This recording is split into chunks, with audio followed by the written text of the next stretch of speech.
포스코홀딩스는 너무 심플해요. 일단 포스코홀딩스는 철강이 65조 매출이고요. 나머지가 이제 뭐 그린 인프라라고 해가지고 그린 인프라 친환경 소재 합친 건데요. 포스코홀딩스 관련돼서는 일단 첫 번째 철강이 그 중국에 대한 기대감 하나도 반영 안 해도 공급을 좀 줄인 부분이 있거든요. 그래서 이 주요 철강사들이 1월달, 2월달에 모두 가격 인상을 했고요. 포스코도 가격 인상을 했습니다. 그래서 포스코 관련된 철강 부분이 사실은 이제 뭐 더 나빠질 건 없고 이 중국 관련돼서 공급이 더 줄어요. 지금 보시면 이거 굉장히 중요한 이슈인 것 같은데 중국의 주요 철강 업체들 14개 업체들 이상이 중국의 윈난성, 광둥성, 산둥성에 있는 철강 업체 14개가 유지 보수 및 감산 발표를 했고요. 최대 가동 중단 시간을 110일까지 설정했어요. 그러니까 공급이 드라마틱하게 늘어나지 않는다. 수요에 대한 기대감 다 빼고. 두 번째 원재료 가격인데요. 철강석은 YTD로 22%나 빠졌고요. 원료탄은 25% 빠졌어요. 그래서 원가 부담이 급격하게 축소가 됐어요. 그런데 이 원재료 단에서도 이 중국발 공급 과잉에 대한 우려는 여전히 남아있는 거죠. 그래서 철강 산업이 드라마틱하게 개선이 안 되는 거예요. 왜냐하면 공급만 줄이는 게 중요한 게 아니고 중국 내수 부동산이 좀 살아나서 수요가 늘어나야 되는데 수요에 대한 그런 부분이 있는 거예요. 그런데 아무튼 철강석 가격이 1월 대비해서 2월 달에도 25.5%가 빠지면서 처음으로 작년 8월 달 이후 7개월 만에 철강석 이 원재료 가격이 $100대까지 빠진 거예요. 그러니까 철강석 가격이 빠진다는 얘기는 제품 판매 가격 1월달, 2월달에 여름 가격 1월달, 2월달에 두 번 연속 올렸거든요. 네. 그러면 작년에 그냥 쉽게 말해서 철강 관련돼서 포스코 이익이 3분기 대비해서 3분기에 1조 넘게 이익 났다가 4분기에 3,603억인가 아주 4분의 1 토막이 났어요. 그런데 당장 올해 1분기에 영업이 7천억대 예상하고요. 2분기에는 8천억에서 거의 9천억 예상하거든요. 그러면 철강에서 원재료 가격 빠진 부분으로 어느 정도 벌크업을 하고요. 제품가 하락하는 부분. 근데 심지어 중국이 지금 저가로 철강 그 덤핑한 거를 관세를 지금 매기려고 하겠어요. 우리나라만 매기는 게 아니고 유럽도 매기려고 하고 있고 여러 가지 좀 규제를 받을 것 같아요. 그래서 철강 가격이 좀만 올리면 그 가격 스프레드가 좀 정상화되고요. 두 번째, 자 포스코의 리튬인데요. 리튬 가격 지금 아까 말씀드렸잖아요. 생산 원가 수준까지 근접해가지고 중국의 이춘시가 환경 문제로 줄였고 호주의 일부 업체들도 리튬 감산 지금 이 가격으로는 마진이 안 나기 때문에 감산하겠다고 했고 그리고 1등 업체, 2등 업체 엘바마라고 SQM에서 공급은 둘째치고 수요 관련돼서 전년 대비해서는 20% 정도는 수요가 늘어날 거라고 밝힌 측면이 있거든요. 그래서 아마 리튬 관련돼서 가격이 아까 최소한 2분기까지는 가격이 회복된다고 보면 리튬 가격이 어떻게 보면 가장 수혜를 받는 게 양극재 업체보다는 이 리튬을 생산하는 포스코라고 보고 있고요. 포스코가 2030년까지 42만 3천 톤 염수하고 광석하고 비전통 자원 리튬 관련돼서 42만 3천 톤에 대한 목표치를 뭐 줄이거나 연장하거나 이렇게 늘리거나 어떤 그런 액션은 전혀 취하지 않았거든요. 그래서 2분기에 당장 그 광석 리튬 관련돼서 1공장은 이미 스타트 돌아가고 있고 2공장 지금 준공 예정이 돼 있고요. 포스코 아르헨티나 1단계도 올해 24년 말에 준공이 됩니다. 그래서 아르헨티나 관련된 그 염수 리튬 경우는 최소 마진이 55에서 많게는 70%, 광석 리튬은 최소 마진이 15에서 대략 20%거든요. 그래서 이걸 딱 또 계산을 한번 오랜만에 또 해보려고 하거든요. 네, 너무 심플하게. 자, 25년 당장 이제 내년부터 한번 계산해 볼게요. 그러면 어떻게 계산하면 되냐면요. 25년도에는 광석 리튬 4만 3천 톤이 풀로 돌아가요. 그래서 리튬 가격을 올라갈 수 있지만 그냥 보수적으로 현재 수준인 2만 불로 잡았어요. 그럼 2만 불에 환율 1,250원으로 하고 환율 싸네요. 네, 환율 되게 싸게 했어요. 떨어진다고 보고 지금 1,300원 넘잖아요. 당연히 1,350원 네, 1,350원으로 곱하면 당연히 커집니다. 자, 이거 계산해 보세요. 자, 리튬 가격 2만 불로 계산해 보시고 3만 불로 계산해 보시고 4만 불로 계산해 보세요. 환율 1250원 해 보시고 1300원 해 보시고 1350원 다 해 보세요. 그러면 매출이 엄청나게 달라집니다. 자, 2만 불 기준으로 25년 광석 풀 돌아가요. 43,000톤. 그러면 1조 750억 매출 나오고요. 26년도 기준으로 하면 26년도 기준 광석형 매출이 43,000톤.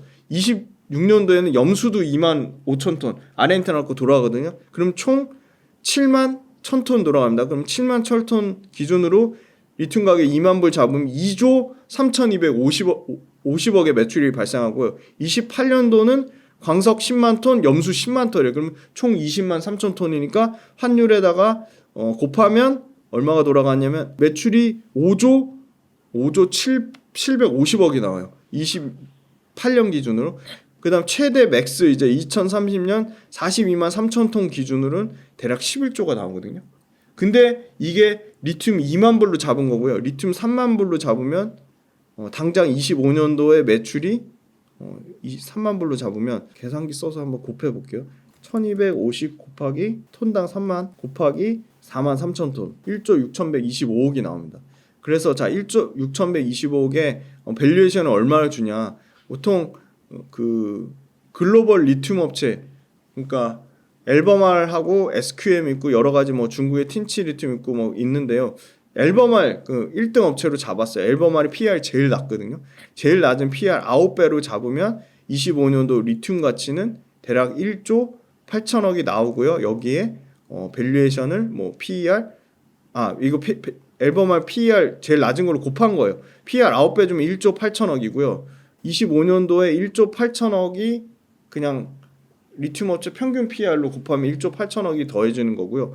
26년도를 구하면 26년도에는 아까 1조 7,250억이니까 똑같이 1조 7,250억에 곱하기 PER 밸류 10배 주면 17조가 더해지는 구조입니다. 네. 이렇게 계산하시면 되고요. 그리고 포스코 홀딩스가 갖고 있는 자회사들의 가치도 제가 또 다 계산해봤거든요. 자, 포스코 퓨처엠 지분율 59.72% 갖고 있는데 할인율 50% 줬어요. 그럼 7조 넘게 그 가치가 있고요. 포스코 인터내셔널의 지분율 70%, 70.7%에다가 할인율 50% 주면 3조 4천억이에요. 여기서 주가가 더 오르면 주가가 제일 많이 빠졌을 때 기준으로 는 겁니다. 포스코 DX 7조 8,754억의 지분율 65.38%에 할인율 또 역시 50% 줬어요. 이것도 할인율 난 50% 너무 과한 것 같아. 40% 계산으로 또 해보시면 이 가치가 올라갑니다. 그럼 2조 6천억 나옵니다. 포스코 DX 지분가치. 포스코 엠텍의 지분가치는 할인율 똑같이 50% 주고 지분율 48.85% 곱하면 2,400억 나옵니다. 포스코 스틸리온 시총 3천억이니까 3천억의 지분율 56.87에다가 할인율 50% 곱하면 848억 나와요. 그럼 이거 다 더해봤더니 13조 6,200억이거든요. 네. 근데 포스코홀딩스 지금 시총이 35조예요. 그죠? 13조 6천억에 35조 6천억 빼볼게요. 그러니까 포스코홀딩스 가진 자회사의 가치만 빼면 22조인데 22조에 그럼 리튬이랑 그 다음에 철강 가치랑 네. 그 다음에 포스코홀딩스 비상장 회사의 가치가 다 포함되어 있다는 거거든요.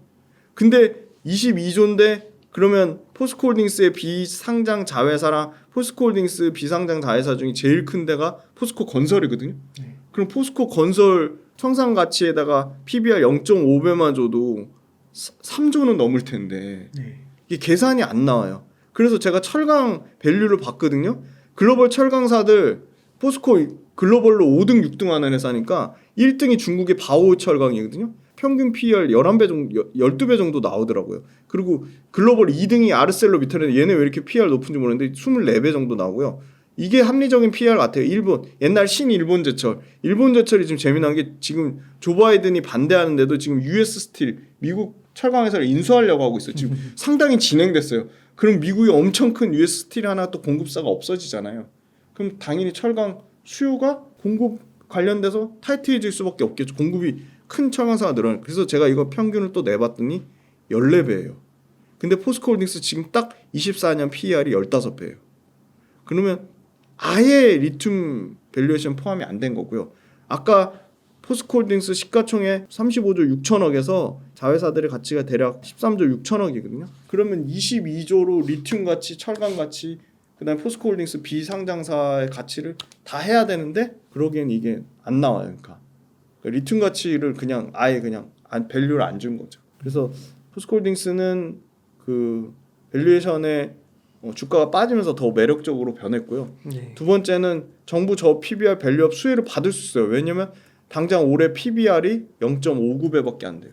그러니까 0.59배는 어느 정도 수준이냐면 현대 기아차 밑에 있는 자동차 부품사들이 0.5배 막 이렇게 나오거든요. 거의 그 정도 수준이에요. 그럼 현대 기아차 밑에 부품사들, 현대 기아차의 매출 비중 90%나 되는 그런 부품사들하고 포스코홀딩스의 PBR이 같은 게 말이 될까요? 전 말도 안 된다고 봅니다. 그리고 포스코홀딩스가 최근에 주가 좀 빠져서 그렇지 40만 원 밑에서는 배당 수익률 3% 정도 나옵니다. 네. 배당 받는 목적으로 포스코홀딩스를 조금씩 사는 것도 저는 뭐 나쁘지 않은 전략이라고 보고 있고요. 그리고 마지막으로 이 포스코홀딩스가 이 소위 말하는 원통용 배터리의 니켈 도금 강판 절대 강자 있잖아요. 네. 이 TC 스틸. TC 스틸 니켈 도금 강판의 원판이 BP라고 하거든요. BP. 네. 니켈 도금 강판의 원판 BP. BP 생산하는 데가 포스코하고 KG 스틸밖에 없습니다. 그래서 포스코 홀딩스도 이 니켈 도금 강판이 폭증할 거로 예상을 하기 때문에 이미 현재 7만 톤의 캐파를 당장 내년에 10만 톤까지 캐파를 30% 이상 늘리려고 하고 있습니다. 네, 그래서 포스코 홀딩스도 니켈 도금 강판, 즉 원통용 배터리에 수혜줍니다.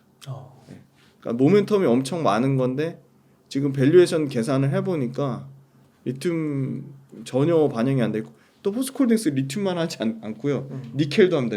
리튬 니켈 다 하고 폐배터리 리사이클링 다 합니다. 그래서 저는 주가 빠지니까 욕은 엄청 먹지만 뭐 포스코홀딩스를 대체할 만한 2차전지 아무리 뭐 양극재 회사 포스코 퓨처엠이나 뭐 LG화학이나 그다음에 배터리 회사 중에 삼성 SDI가 매력적이라고 해도 종합적인 가치를 다 따져보면 2차전지 종목 중에 딱 한 종목 고르면 저는 포스코홀딩스. 아 진짜요? 그 정도예요? 그러면 포스코홀딩스가 지금 주가 수준이 많이 떨어지긴 했는데 네. 앞으로 막 100만 원 넘어서 네. 이제 주가가 이제 6자리 그러니까 100만 원이 네네. 넘어가면 황제주라고 막 네네 부르잖아요. 맞아요. 네네. 그래서 그런 식으로 보는 분들도 계시더라고요. 네네. 넘을 거다 결국은. 네. 그러니까 이 지분 가치랑 리튬 가치랑 철강 가치랑 네. 비상장 회사 가치를 그냥 딱 계산해 보시면 돼요.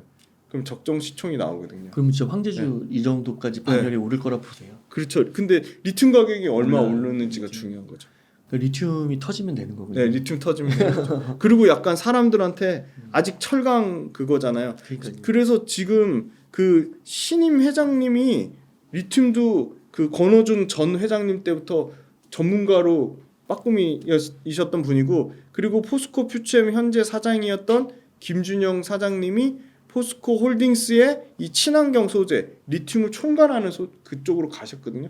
그래서 너무나 그 포스코 퓨처엠 사장 시절을 하실 때부터 양극재 리튬이 뭐 가장 중요한 원소재니까 그걸 잘 알고 있으니까 지금 싹 바뀌었잖아요, 체제가. 그래서 철강도 허술하게 놓지 않고 2차 전지도 그대로 투트랙으로 가면 저는 좀 구조적으로 좋아지지 않을까. 대신에 좀 열심히 IR도 하고 좀 이 주주가치 관련돼서 신경을 쓰겠다, 그런 액션을 좀 많이 보여줘야 될 것 같아요. 그 진짜 말씀을 들으니까 이게 전기차의 미래나 그 리튬이나 결국은 올 것 같아요. 네네. 결국은 올 것 같은데 그게 자꾸 이제 언제냐. 맞아요. 네. 그 문제인데 그 기간 동안 그러면은 이제 언제 어떻게 참아낼 것인가, 그쵸. 인내할 것인가. 네. 그게 참 관건이다라는 생각이 드는데요. 시기의 문제지 말씀하신 대로 분명히 오는데 그 과정까지 여러 가지 변동도 있고 뭐 리튬 가격도 폭락도 나오고 배터리 가격 관련돼서 계속 뭐 점유율을 중국 업체에 뭐 일부 뺏기는 부분도 있고 또 여러 가지 이슈나 노이즈는 있지만 결국은 갈 거고, 그 과정 중에 국내 업체들이 당연히 최대 수혜를 볼 수밖에 없는 게 기술적인 부분, 레퍼런스 부분, 가격 경쟁력 부분, 생산력 부분, 캐파 부분 뭐 하나 특별히 빠지는 게 사실 없거든요. 너무 주가 측면만 봐서 그렇지 이 회사들을 가진 개별 회사들 TC 스틸의 경쟁력, 이런 아까 말씀드린 필에너지의 경쟁력, 나노신소재의 경쟁력, 대주전자재료의 기술 경쟁력은 주가의 가치만으로는 평가할 수는 없다고 봅니다. 그런 회사들이 앞으로 2차 전지 전체 글로벌 산업에서 차지하는 비중이 얼마나 커지겠어요. 주가 측면보다는 이 산업적인 측면이라 이 개별 회사들의 어떤 기술 트렌드라든지 이 회사들의 어떤 뭐 생산 캐파라든지 이 회사들의 갖고 있는 여러 가지 뭐 극복해야 될 뭐 원재료 가격이 떨어지는 부분 아니면 소위 말하는 생산성을 뭐 계산하는 부분 아니면 신규 장비가 뭐 개발되는 부분 아니면 뭐 경쟁사들이 들어오는 뭐 그런 부분을 주도 면밀하게 체크하는 게 더 맞는 거지. 그게 더 큰 호흡에서 진짜 주식으로 큰 수익 낼 수 있는 부분이지. 하루하루 주식 가격에 일회일비 하는 거는 전 크게 의미는 없다고 보고 있고요. 그래서 일회일비 해서 내가 쳐다보고 거기에 스트레스 받는다고 주가가 오르면 다행인데 또 그렇지는 않잖아요. 그러니까요. 네. 배당도 많이 주고. 그렇죠. 네. 그러니까요. 꽤 괜찮은 것 같기도 하네요. 네. 저는 2차 전지의 밸류를 받으려면 지금의 주가 수준하고는 좀 차이가 많이 나지 않을까. 다음 섹터로 네. 로봇 섹터 한번 질문 드려볼게요. 그 로봇 섹터가 다시금 주목을 받고 있는 것 같습니다. 그 최근에 뭐 어떤 뉴스가 있었나요? 네, 지금 일단 로봇 전체 성장을 보면 굉장히 성장이 좋습니다. 일단 그 BCG라고 보스턴 컨설팅 그룹이 밝힌 게 로봇도 2030년까지 350조에서 380조 굉장히 큰 시장이고요. 네. 그 중에 이 두산 로보틱스가 잘하는 협동 로봇이 가장 성장률이 좋습니다. 연평균 한 35% 정도 성장할 것으로 보고요. 아주 고르게 로봇은 고르게 다 성장해요. 지금 AI랑 결합된 AI 로봇 시장도 2030년 기준으로 1,848억 달러로 연평균 30% 이상 성장할 거로 보이고요. 그 다음에 이제 국방 로봇 시장도 2025년 기준으로 연평균 10%씩 성장해서 32조 시장이 형성되고요. 그 다음에 우주항공 로봇 시장도 2028년까지 한 7조 6천억 정도 시장이니까 그냥 기본적으로 시장 단위가 뭐 5조, 10조 뭐 그죠 35조 막 이렇게 큰 시장이고요. 그 다음에 이제 국내에 이제 그 코스닥 관련된 로봇 관련된 회사들이 상당히 기술력이 많이 올라왔습니다. 그러니까 쉽게 말해서 글로벌 엄청나게 큰 로봇 회사들 하면 대표적으로 뭐 일본의 화낙이라는 회사가 있고 야스카와라는 회사가 있고 그 다음에 압도적으로 이 협동 로봇 중에서는 덴마크의 유니버셜 로봇 그리고 또 이 의료용 로봇 중에서는 미국의 인투이티브 서지컬 이런 회사들 아주 글로벌 로봇 잘 만드는 회사들하고 경쟁했을 때 기술 경쟁력이 기술의 격차가 한 70에서 80%까지 올라왔다. 상당히 이 중소 스타트업 포함해서 로봇 회사들이 기술력이 좋다는 거고요. 그다음에 두 번째는 이 정부에서 정책적인 지원을 아끼지 않고 있어요. 정부에서 보니까 굉장히 여러 가지 이 로봇 관련된 국내 로봇 육성 로드맵을 발표했습니다. 큰 틀의 제목을 보면 이제 로봇 규제를 완화하기 위해서 제4차 지능형 로봇 기본 계획을 확정했는데요. 여기 보면 되게 다양해요. 일단 첫 번째가 2030년까지 민간 합동으로 로봇 관련된 3조 이상 투자하겠다고 밝혔고요. 44%에 불과한 로봇의 핵심 부품, 소위 말하는 가장 비싼 로봇 원가의 35% 차지하는 감속기 같은 거 이런 거를 국산화를 44%에서 2030년까지 2배 늘려서 80%까지 확대하겠다고 했고요. 그러면 정부에서 이렇게 정책적으로 지원해 주겠다는데 당연히 기업이 수혜를 받을 수밖에 없겠죠. 세 번째는 로봇 관련된 핵심 인력만 15,000명 양성하겠다고 했고요. 와. 로봇 전문 기업만 150개를 신규로 육성하겠다고 했습니다. 그리고 로봇 관련된 아주 중요한 8대 핵심 기술, 하드웨어 5개, 소프트웨어 3개 해서 8개의 기술을 개발하겠다고 했고요. 로봇 관련된 모든 이런 그 소위 말하는 인프라 안전망 구축을 정부가 직접적으로 적극적으로 나서서 하겠다고 했습니다. 근데 로봇이 잘 될 수밖에 없는 게 글로벌 로봇 매출 중국, 일본, 독일, 한국, 뭐 미국 이 5개가 싹쓸이에요. 그러니까 이 5개 나라에서 전체 글로벌 로봇 매출이 90%가 나오고요. 심지어 이 제조용 산업 로봇 관련돼서는 이 소위 말하는 로봇이 포함된 작업 환경, 그 로봇 인구 밀도라고 하는데 로봇 인구 밀도는 국내가 제일 높아요. 산업용 로봇에 한해서 말씀드리는 겁니다. 그리고 이 로봇이 우리나라가 테스트베드로 아주 좋은 거죠. 결국은 규제 완화 부분도 있지만 우리나라는 최저임금이 2.3배가 10년 동안 올랐거든요. 계속 오르잖아요. 그러니까 임금이 연평균 계속 오르니까 이 소위 말하는 자영업자가 또 엄청나게 늘어나는 구조잖아요. 그러니까 근로소득자보다. 그래서 자영업자가 늘어나는 구조는 결국은 직간접적으로 이 좋은 테스트 베드를 형성하는 거죠. 왜냐하면 노동력도 엄청나게 빠르게 감소하고 인구도 엄청나게 계속 고령화되니까 굉장히 로봇 쓰기가 좋은 환경이고요. 정부에서 지금 규제도 계속 낮추려고 하고 있고 로봇 관련된 회사들이 빠르게 늘어나면서 로봇에 대한 이 소위 말하는 거부감, 산업 업계에서 거부감이 좀 많이 줄어들었어요. 네. 그리고 기존에 이 두산 로보틱스 같은 그 소위 말하는 이 협동 로봇만 잘하는 회사에서 큐렉소 같은 의료용 로봇으로 로봇의 이 테스트 범위가 좀 확대가 되고 있고요. 이 로봇이 돈 되니까 대기업들은 안 하는 데가 없어요. 당연히 지금 삼성전자 레인보우 로보틱스 투자하고 있죠. LG는 구광모 회장 딱 하면서부터 로봇을 가장 강력한 신규 성장 동력으로 육성하면서 로봇 관련 대부분 상장사들의 2대 주주고요. 뭐 로보스타, 로보티즈, 뭐 휴림로봇, 유진로봇 안 갖고 있는 회사가 없고요. 최근에 베어로보틱스라는 회사도 LG가 800억 거의 1000억 가까이 들어서 그 2대 주주로 올라섰고요. 그리고 재미난 회사가 한화인데요. 한화가 푸드테크가 2027년까지 450조를 해요. 뭐 피자 이런 거 맞아요. 무인화시키고 피자 무인화시킨 거 그거 하나가 잘하거든요. 심지어 거. 미국에서 피자 로봇 1등 업체를 인수했어요. 그래요. 네. 그 회사 이름이 스텔라인데요. 스텔라 피자 로봇 세계 최고 회사인데 하나가 인수했고요. 하나는 지금 첫째 아들은 태양광하고 우주항공 잘하잖아요. 김동관. 그래서 막내 김동선이거든요. 지금 김동선이 뭐 하려고 하냐면 이 로봇 키우려고 하고 있어요. 저 뉴스에서 본 것 같아요. 또 그걸 갖고 있잖아요. 유통을 갖고 있잖아요. 갤러리아 백화점. 그러니까 유통에 관련된 식음료, 푸드테크 이쪽은 다 로봇으로 다 싹 바꾸려고 하고 있어요. 방향 잘 잡으시네요. 방향 잘 잡았죠. 네, 뭔가 그럴듯해 보이는데요. 너무 잘하고요. 지금 이 급식 있잖아요. 급식. CJ 프레시웨어, 현대 그린푸드. 여기에 싹 다 자동화하려고 하는데 이 푸드테크의 이 급식, 외식 요쪽에 로봇을 하나 로보틱스가 지금 싹쓸이 하려고 하고 있어요. 잘하고 있죠. 그다음에 이제 또 재미난 거는 이 소위 말하는 하나 로보틱스 말고 HD 현대 로보틱스. HD 현대 로보틱스는 두산 로보틱스하고 경쟁사의 대만 테크맨 로봇이 있거든요.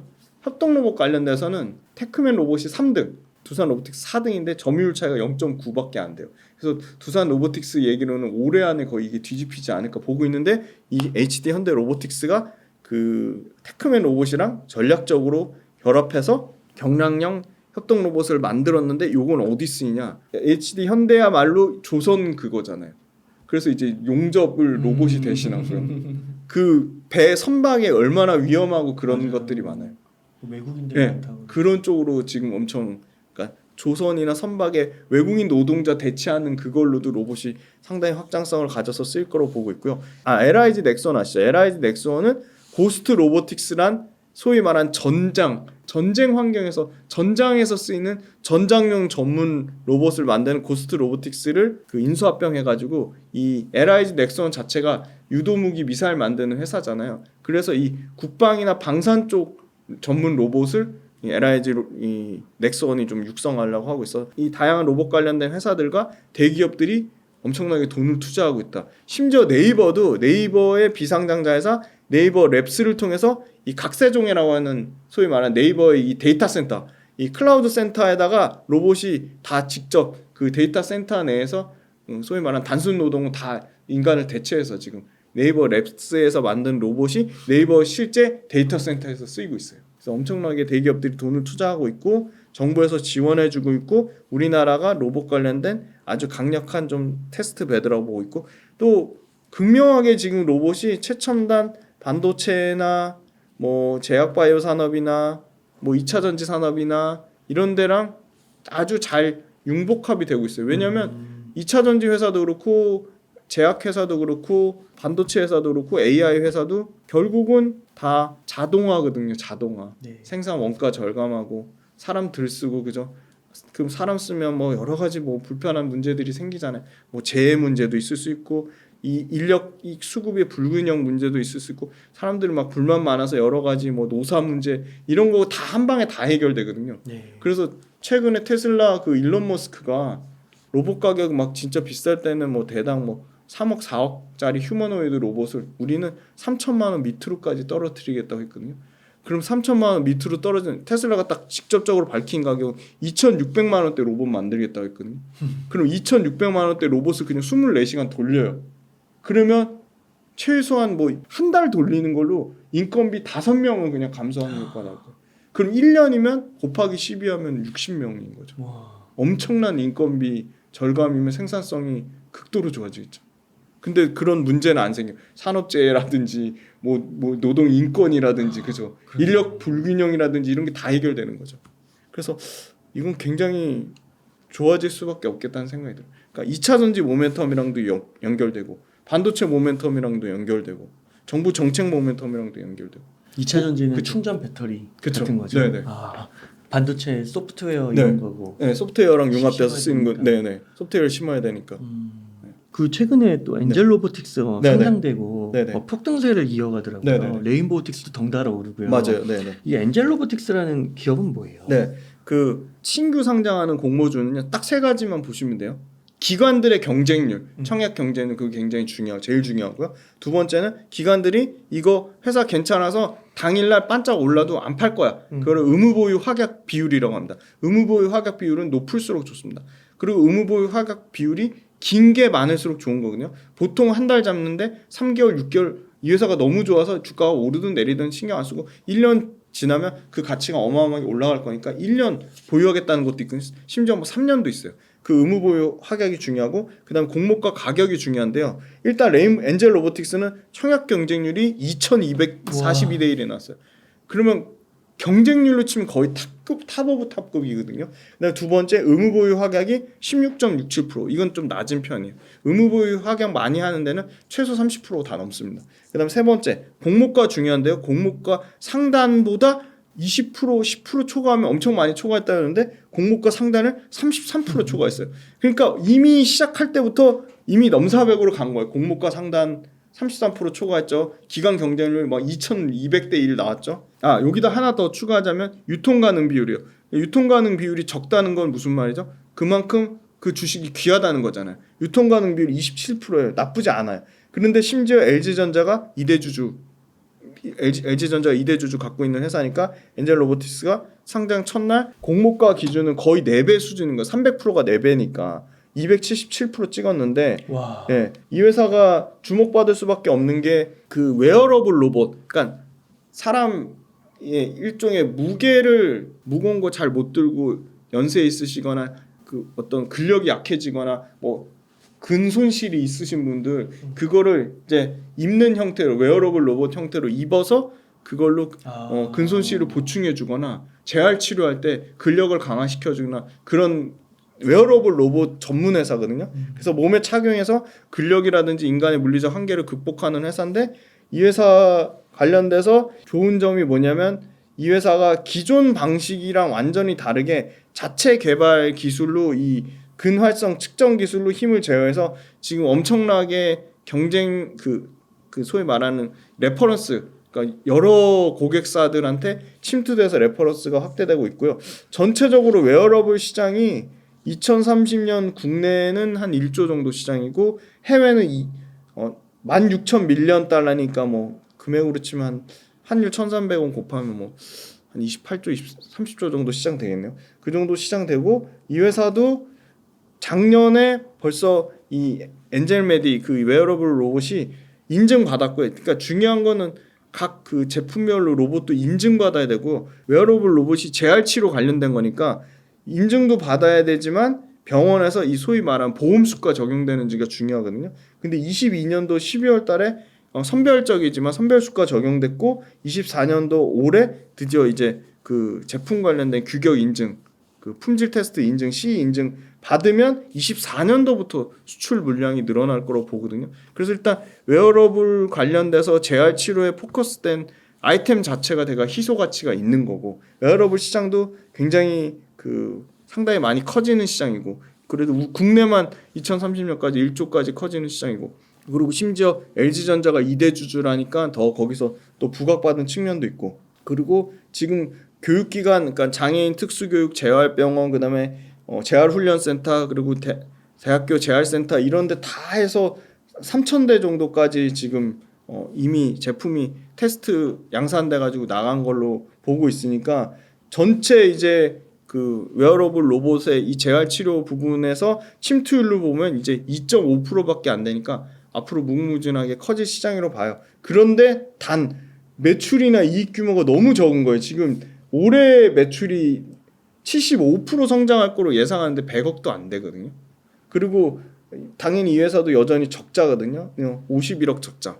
근데 내년에 210억에 18억 흑자 전환하고 26년에 360억 매출에 100억 이익이라고 난다고 한다는데 그러니까 매출이나 이익 늘어나는 속도는 너무 빠른데 그리고 굉장히 드라마틱하게 실적은 개선되는데 시가총액 대비 너무 작아요. 그래서 로봇주들이 거의 다 네, 그렇잖아요. 다 그렇거든요. 그래서 엔젤 로보틱스 시총을 봤더니 지금 9,965억이에요. 거의 1조잖아요. 그러면 이거를 시가총액을 보통 매출액으로 나누거든요. 그럼 시가총액이 그러면 9,995억 잡고 매출이 100억 난다고 해도 PSR이 100배예요. 너무 비싼 거죠. PER도 아니고. 네, PER도 아니고 PSR이 100배예요. 너무 비싸. PER 100배도 비싼데 그러면 글로벌 회사들 PSR이 얼마냐? 그렇죠. 글로벌 회사들 PSR은 10배도 안 돼요. 테슬라도 100은 안 나올 것 같아요. 40몇. 7배 그쵸 테슬라 40배 정도인데 이거 지금 PSR 100배면 이런 회사는 투자 못 하죠. 두산 로보틱스도 비싸요. 근데 두산 로보틱스는 국내 뭐 1등 로봇 회사잖아요. 시가총액 기준으로. 보시면 5조 7,625억인데 올해 매출이 1,246억. 자 그럼 똑같이 나눠 볼게요. 올해 기준으로. 현재 주가 5조 7,625억 나누기 1,246억. 그럼 46배예요. 두산 로보틱스가 46배인데 엔젤 로보틱스가 100배 받는다? 그럼 엔젤 로보틱스가 너무 비싼 거죠. 폭발적으로 네. 성장해야 되겠네요. 그렇죠. 네. 매출이 100%가 아니라 300%씩 늘어나면 합당한 밸류에이션. 근데 진짜 사업 내용은 너무 미래가 굉장히 미래가 필요한 밝은 산업인 거죠. 네. 그렇군요. 네, 이렇게 해서 로봇 섹터까지 정리해 주셔서 감사드리고 지훈 대표님 그러면 지금 한 1억 원 정도 여유 자금 있으면 어떻게 투자 전략 세우시겠어요? 네, 지금 로봇이 많이 싸졌거든요. 그래서 저는 여전히 로봇은 20%. 로봇이 싸졌다고요? 네, 주가만 빠졌어요. 네, 두산 네네. 로보틱스도 빠졌고요. 네네. 제가 말씀드린 큐렉소도 빠지고 T로보틱스도 빠지고 로봇이 23년도에 주가 한번 굉장히 가파르게 올라간 거를 24년도 1월달, 2월달, 3월달까지 계속 다 토해내고 있거든요. 그래서 점점 로봇도 밸류에이션이 매력적인 구간이 오고 있습니다. 네. 왜냐하면 로봇이 24년도에 두산 로보틱스, 레인보우 로보틱스 모두 흑자 전환 예상을 하고 있거든요. 네. 그럼 이제 이 회사도 숫자로 어떻게 보면 밸류에이션 하기가 좀 편해졌고요. 네. 그 다음에 그 AI 반도체 관련된 그 하이닉스 수혜주 말고 지난번 두산 테스나 말씀드려서 좀 반짝하긴 했어요. 그런 회사들 있잖아요. 뭐 그 후공정 패키징 쪽 회사들. 네. 근데 밸류 체인을 삼성전자와 뭐 TSMC, 삼성전자와 뭐 인텔, 삼성전자와 뭐 마이크론 이렇게 글로벌 반도체 회사들을 밸류 체인 갖고 있는 회사들. 여전히 저는 HPSP 진짜 좋아 보이고요. HPSP 뭐 두산 테스나 그다음에 소재단에서는 뭐 리노호 같은 회사들. 그래서 소부장 반도체 소부장을 대략 한 15%. 그럼 35%죠. 그리고 저는 이 금리를 저는 5월달 예상했는데 7월달로 늦춰졌잖아요. 거의 7월달에는 기정사실화 될 것 같긴 한데. 금리 인하. 네, 맞습니다. 금리 인하. 그리고 금리 인하 3번 하겠다고 했는데 부동산으로 좀 자금이 안 가면 주식으로 좀 자금이 들어오는데 주식으로 올 자금이 다 실망해가지고 비트코인으로 갔어요. 비트코인 전문가인가 아시겠지만 저는 비트코인 이거 쉽게 안 빠질 것 같거든요. 그래요. 네, 그러면 비트코인 자금으로 쏠림 현상이 계속되면 주식은 좀 소외될 수밖에 없는 것 같아요. 더군다나 이제 금리 인하되면 위험 자산으로 돈이 확산될 거잖아요. 그렇죠. 근데 위험 자산 확산되는데 주식 뿔랑 20% 오르는데 막 떨어진 거 40% 빠지는데 비트코인은 빠질 때도 시원하게 50% 빠지지만 올라갈 때 300% 올라요. 그럼 누가 투자해요? 비트코인 투자하죠. 그리고 심지어 비트코인 완전 이제 현물 ETF 나오잖아요. 나왔죠 이미. 네. 이미 나왔죠. 나왔고 무슨 뭐 더불어민주당에서 이제 비트코인도 세금 절세하겠다는 뭐 그런 얘기도 하고 세제 혜택 준다고 얘기하고 비트코인 잘 되면 주식 가치 위험 자산이 했는데 주식 버리고 비트코인 가는 쏠림 현상이 심해졌어요. 그래서 저는 지수가 한번 좀 크게 조정 잘 모르겠지만 왜냐면 또 AI 너무 좋대, 반도체 좋아질 거야, 뭐 수출 데이터 좋아진다 해서 또 많이 땡겼어요. 보시면 아시죠? 지금 지수 코스닥 900 넘겼고요. 코스피 지금 2,800 거의 가려고 해요. 지금 거의 고점이에요.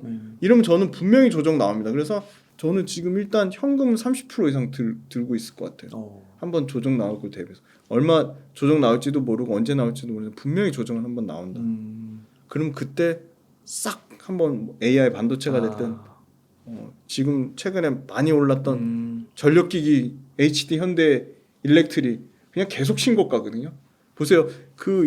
딱 그런 소위 말하는 그 글로벌 리더들이 얘기하는 거 잘 들어보시면 투자 아이디어가 나옵니다. 심지어 전혀 무관한 이 테슬라 일론 머스크가 야 이거 AI 터지면 이거 변압기 그 전력기기 없어서 못 판다 하잖아요. 기본적으로 모든 게 뭐 AI든 2차 전지든 전기 베이스잖아요. 전기가 없어서는 안 되잖아요. 그러니까 HD 현대 일렉트릭 너무 미치도록 사고 싶은데 조정을 안 주는 거예요. HD 현대 일렉트릭 보시면 근데 이 회사는 주가 올라가는 것만큼 이익이 미친 듯이 올라갑니다. 지금 18만 원이에요. 지금 한 번도 조정을 안 줬거든요. 이 회사가. 그냥 이렇게 그냥 수직 상승합니다. 그런데 수급은 또 기관은 팔지만 외국인 보세요. 이 비싼 18만 원, 17만 원대 그 미친 듯이 사거든요. 외국인들. 그 이상을 보는 거죠. 예. 그래서 저는 이런 전력기기 회사들 HD 현대 일렉트릭 같은 회사들 아까 조정 나올 때 사기 위해서 한 현금 35% 정도 갖고 있을 거고요. 로봇 샀고 반도체 소부장 샀고 그다음에 저는 엔터 이제 드디어 이제 날씨 따뜻해지고 공연 많아지고 콘서트 하면서 신규 앨범 막 나오고 그다음에 뭐 JYP도 그렇고 하이브도 그렇고 복귀 많이 하거든요. 이제 드디어 이제 내년에 이제 BTS 완전체 나오면 그때 사면 늦고 그 전에 이미 선반영됩니다. 그죠? JYP도 지금 스트레이키즈 뭐 워낙 뭐 앨범을 뭐 900만 장씩 파는데 900만 장에서 700만 장 줄었다고 많이 줄었다고 하면 안 되는 거죠. 700만 장은 그거 적게 파는 겁니까? 그잖아요. 네. 트와이스 막 300만 장 팔다가 뭐 250만 장, 50만 장 줄었다고 막 뭐 엄청 그러는데 며칠인가 다음 달인가 네. 뭐 뉴진스 나오고 뉴진스 또 컴백합니다. 네. 그런다고 네. 신문에 나오더라고. 네. 그럼 밸류에이션이 많이 낮아졌어요. 그래서 저는 엔터주는 최소한 15% 이상. 이거 여담인데 네. 비트코인도 네. 1억이잖아요. 네. 근데 기관들이 그렇게 계속 사더라고. 그러니까요. 네. 그러니까 조정 뭐 5% 10% 나올 수 있는데 네. 더 좋게 보는 것 같아요. 네. 그래서 저는 비트코인 그 수급 쏠림 현상이 쉽게 줄어들지 않으면 그러면 오히려 주식이 좀 타격을 좀 입을 것 같아요. 그러니까 주식에 막 2,800, 2,900 심지어 뭐 3,000, 3,300도 말씀하시는 분 있는데 네. 이게 그러니까 이렇게 스트레이트로 가는 게 아니라 그렇죠. 중간에 한번 그렇죠. 주고 계속 갈 거다. 변곡점을 줍니다. 그 대신 가긴 갈 거다 이렇게 네. 얘기하기는 또 하시긴 하더라고요. 맞아요. 근데 그 가려면 그 가는 구간을 먹으려면 내가 현금이 있어야 돼요. 네, 그러니까. 뭐 그래서. 지난달이랑 지지난달에도 말씀드렸지만 좀 수익 나시면 욕심내지 마시고 좀 파세요. 제발 파세요. 팔고 좀 현금 좀 들고 계세요. 네. 정작 좋은 시기가 오면 현금이 없어서 못 사세요. 그리고 좀 안타깝긴 하지만 한국 주식은 약간의 좀 그런 게 좀 있어야 되는 것 같긴 해야 되는 것 같아요. 좀 약간 트레이딩 하는 게 굉장히 중요한 것 같아요. 그 안에서 좀 한 2, 3년 동안 고생하시는 분들 맞아요. 많으시잖아요. 네. 수익 낸 거 다 까먹고 본전되면 그거 누구한테 얘기할 수도 없고 하소연할 수도 없고. 그래서 업종은 엔터, 반도체 소부장, 로봇, 네, 로봇. 그다음 2차 전지 중에는 아까 전지. 그 삼성 SDI SDI 밸류체인이 라인. 좀 좋아 보입니다. 그리고 나머지는 현금. 네, 감사합니다. 오늘도 귀중한 사이트 감사드리고 끝으로 저희 웅달책방 시청자분들을 위한 한 말씀 부탁드리겠습니다. 네. 일단 주식 투자를 오래 하시려면 재밌으셔야 되니까 새로운 기업을 찾아가는 그런 즐거움도 많이 발견하시고요. 그다음에 두 번째는 대화를 하실 때 이런 산업이라든지 기업 관련된 대화를 주변 지인분들하고 나누면 상당히 또 대화의 질이나 이런 게 업그레이드가 됩니다.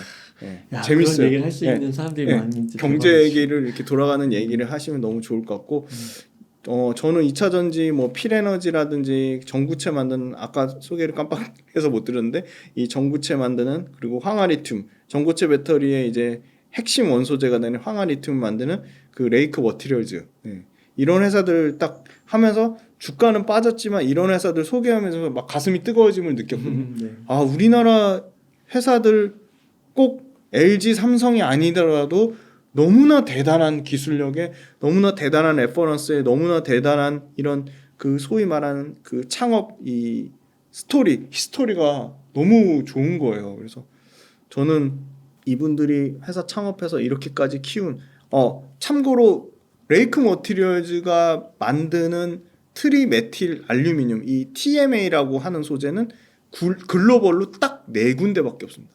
그 4군데 중에 하나가 이 대단한 이 레이크 머티리얼즈라는 회사입니다. 또 이렇게 얘기한다고 레이크 머티리얼즈를 사라고 말씀드리는 거 아니고 전 레이크 머티리얼즈 회사랑 아무 상관도 없습니다. 공부해봐라. 네, 공부해보라고 말씀드린 거예요. 그게 너무 대단한 거예요. 그리고 삼성, SDI, LG 엔솔, SK온 아무리 성장률 둔화 얘기하고 전기차 침체 얘기해도 그럼에도 불구하고 미국과 유럽에서 여전히 이 세 개 회사의 점유율 합계는 1등입니다. 점유율 합계가 1등 자리를 뺏긴 적은 없어요. 네. 매월 갱신되지만 데이터가 얼마나 대단한 겁니까? 유럽, 미국 두 군데 합쳐서. 그래서 비중국 그 우리나라 기업들이 이렇게 대단하고 그리고 우리는 이제 그런 얘기도 하더라고요. HBM 보유국이잖아요. 반도체 다 나가 떨어졌잖아요. 맞아요. 독일의 키몬다 파산했고 일본의 LP다 파산하고 네. 남은 거는 이제 진짜 삼성전자, 하이닉스, 인텔, 마이크론밖에 없어요. 그러게요. 이 HBM을 생산할 수 있는 나라.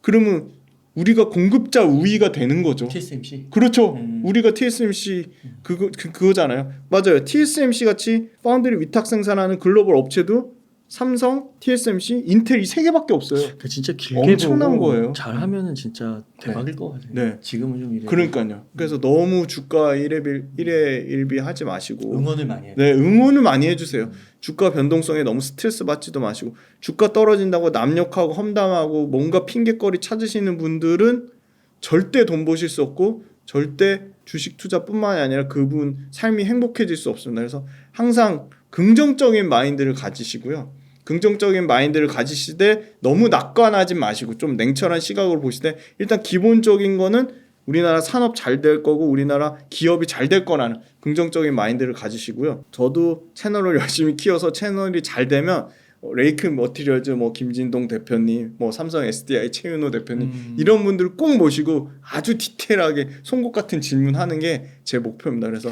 김주인의 훈훈한 주식도 많이 사랑해 주시고 웅달 책방도 너무 나오시는 분들한테 색안경 끼고 보지 마시고 좀 긍정적인 마인드로 보시면 될 거고 우리나라 제조업 강국이니까 우리나라 많은 기업들 응원해 주셨으면 좋겠습니다. 네, 감사합니다. 이렇게 해서 김주윤 대표님을 모시고 이야기를 나눠봤습니다. 긴 시간 동안 유익한 인사이트 많이 나눠주셔서 감사의 말씀드립니다. 오늘 고생 많으셨습니다. 감사합니다.